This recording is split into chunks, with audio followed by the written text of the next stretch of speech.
Now, the other thing that's happening on the 15th of February is that it's the celebration of the Mahashiva Ratri.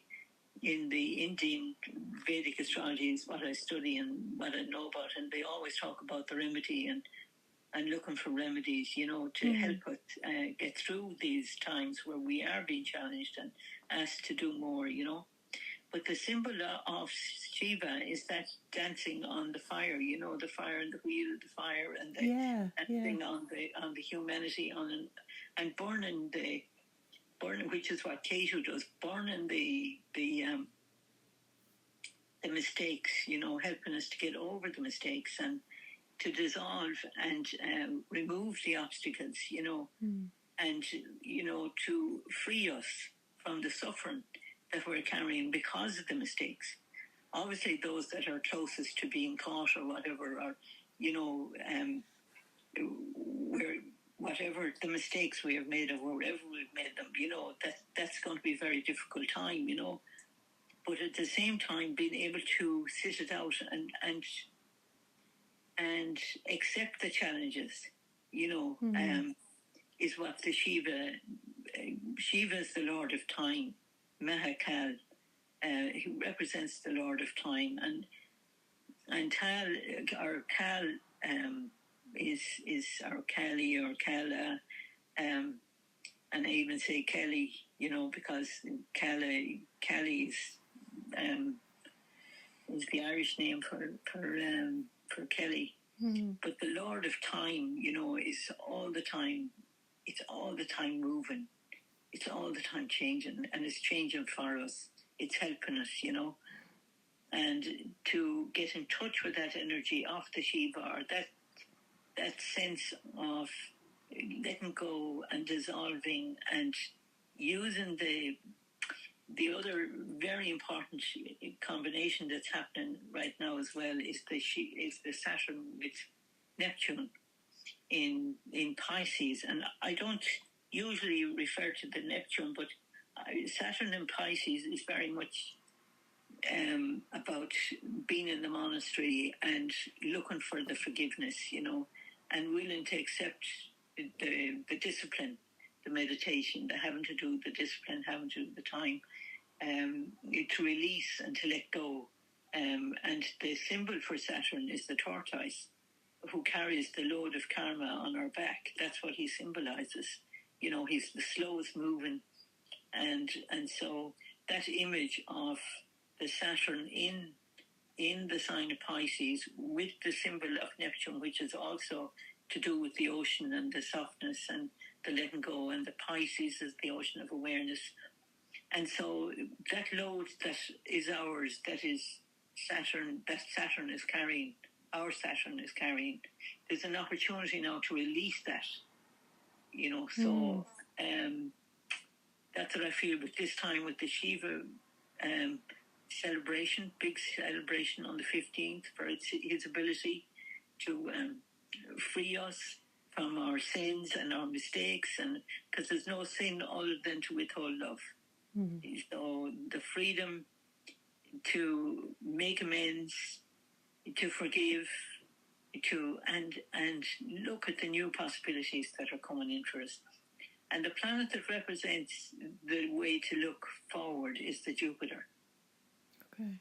And Jupiter is in Gemini. And so the way forward is to share, is to talk about it.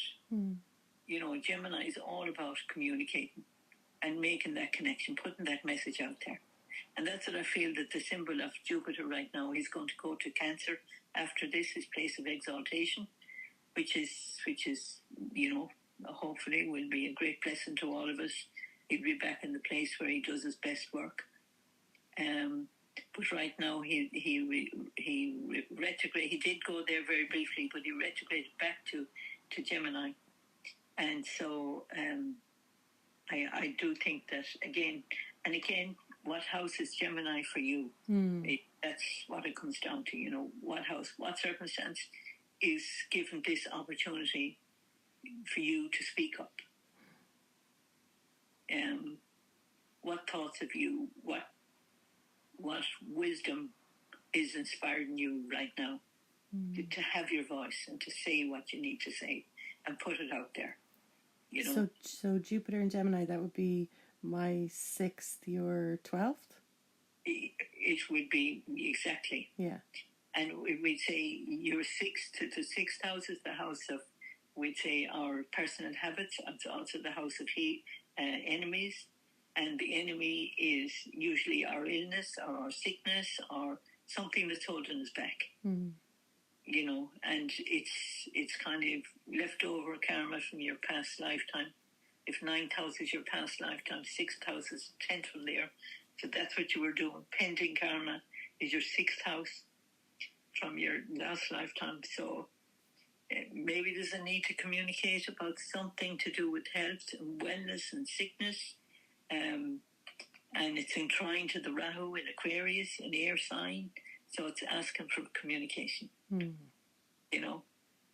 And as for the 12th, well, I think it's telling me to get to bed early enough. The sleep. Get the good sleep. Get me to sleep. Yeah, give it a rest, Pearl, you know. Because I continually, you know, I'm not doing myself any favours, but staying up until all hours, looking at the various dances of who's doing what to who and wherever, you know. But so I do think Jupiter there is telling me once again it's time for me to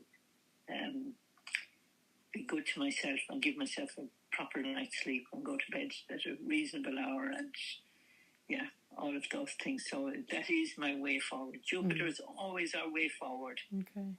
It does for our greater good. So that's what it's asking of us, you know. And it'll benefit wherever it smiles on, you know. And as I said, it's moving to Cancer in a few shortly as well. And then again, you know, it will benefit us. Now, I don't know if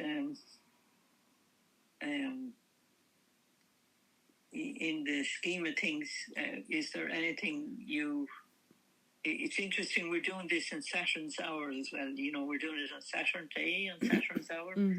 Just noticed that as well, you know, so the whole thing of discipline and the discipline to just do it, you know, and to communicate it has been and to communicate it, that's it. Like, I just personally feel like, looking at the planets, looking at my chart, what houses they're touching, I can just feel the intensity of it. It feels very heavy, you know. It's like, very tiring. Do you know, just got that feeling of tiredness and weight, you know. Yeah.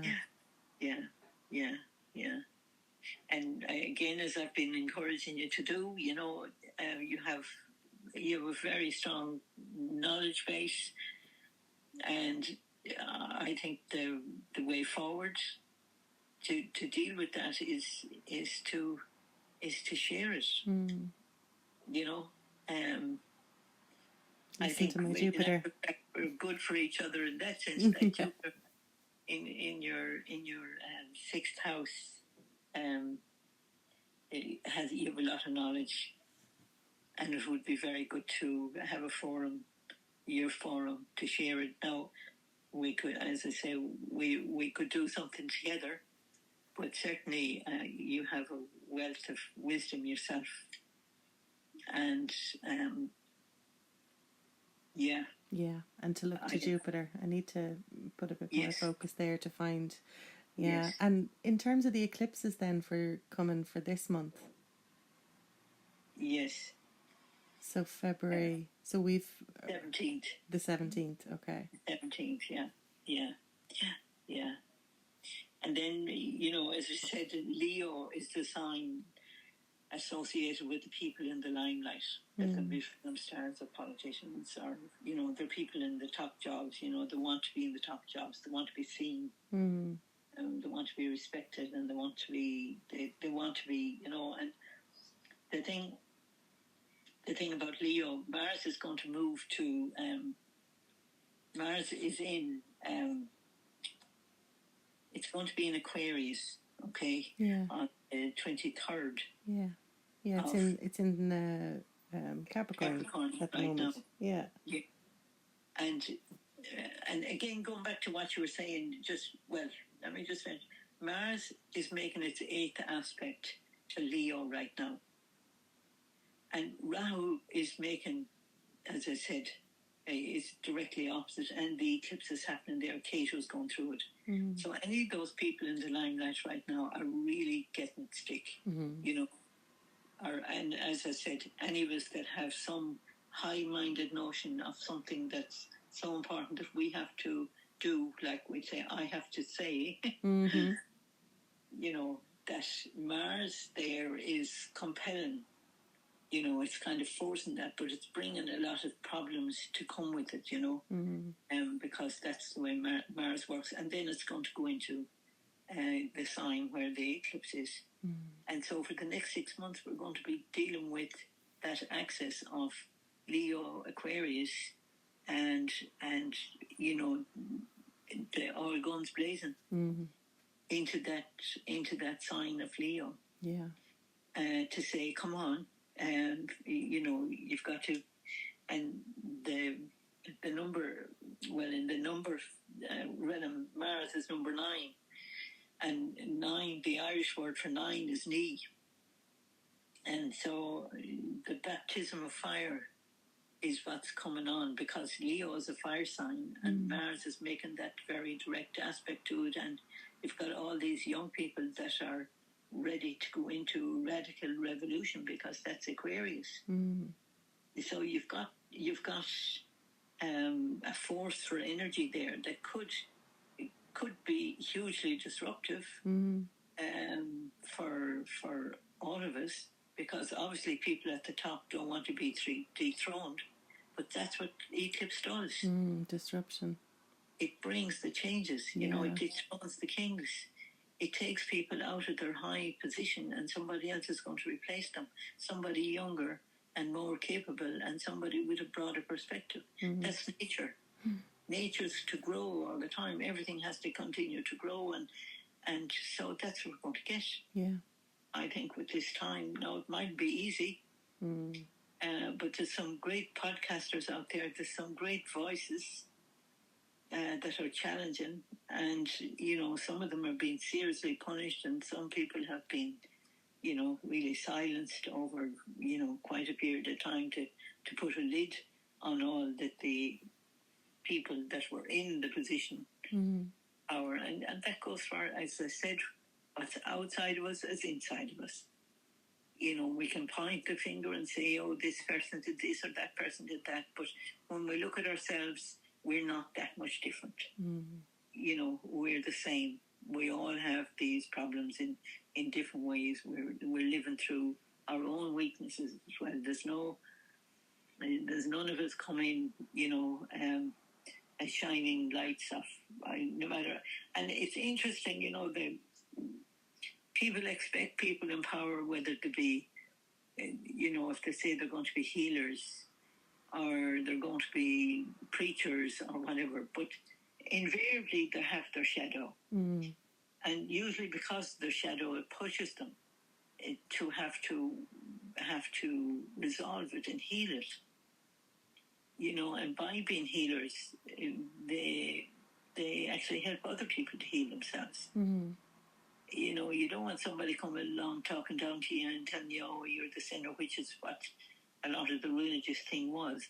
Now that we find that the religious were just as on shaky ground, just no more than any of the rest of us, it gives us more flexibility.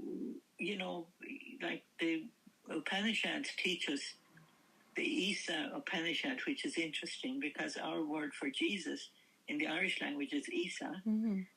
And the Isa Upanishad is one of the oldest in India, and it says, we come from perfection, we're part of perfection, we go back to perfection. That's the truth of it. Mm-hmm. But the other thing it makes us aware of, it's our minds that get emotionally pull us into various different attractions and aversions, and that causes us to doubt that beauty that is creation. that's all around us. And many of us have had magic, holy moments, where we've been helped to see past and walk out of our brokenness, and to, to see that we can do good work, or that we can do, Yeah. And I think, like you were saying about your energy, or you're feeling drained, I think when we're not able to, or we don't have that outlet, it wears us down, because, I know you for quite a long time, and you have such talent, you have such ability, that I until something of that energy is moving again. Yeah. I think you will be feeling that being held back. And even right now with Mars in your first house and on top of your moon, and the moon is the emotion, and the first house is your physical well-being, And so between the two and Mars there, and saying, come on now, come on, and put it through by Saturn. And so I would sort of see the potential there is for the Saturn, through the meditation, through the the forgiveness that comes out of the Pisces, and that energy can get moving again, Yeah, absolutely. That's very relevant for now. It does feel like that kind of waiting period almost, but it's a productive waiting period. Do you know? Yeah. I think you've that thing of having to shine, but to shine in an area, and this is what I go back to again, that thing of the 8th house, to shine in an area where people are afraid to acknowledge that they have secrets, that they're afraid of what their shadow is, they're afraid of what they've done or failed to do, or, and so everybody has their gift, has their area. Yeah. That can help. Yeah. And when we look at remedy, like especially I suppose for just the time that's coming now, and all that's happening, like you've talked about, all that's happening in the coming weeks with the conjunctions and the eclipses and where things are, like Jupiter, that's a good takeaway to kind of look at Jupiter in our chart and how we can move forward. But any other kind of particular aspects we should be looking at, in terms of remedy to try and, help us navigate, I suppose? One of the things that I saw suggested for the Shiva fortnight that we're in right now is to write the Shiva name. Okay. As an exercise. Om Namah Shivaya is the mantra associated. But again, if you listen online, you'll get many different Shiva mantras, but just to start writing, use the energy of writing to get that energy moving. By having the pen and the paper, and it's getting you activated. It's not just thinking about it or talking about it, but you're actually doing something physical. Doing something physical, yeah. And to resolve and dissolve the obstacles. Dissolve the obstacles, Yeah.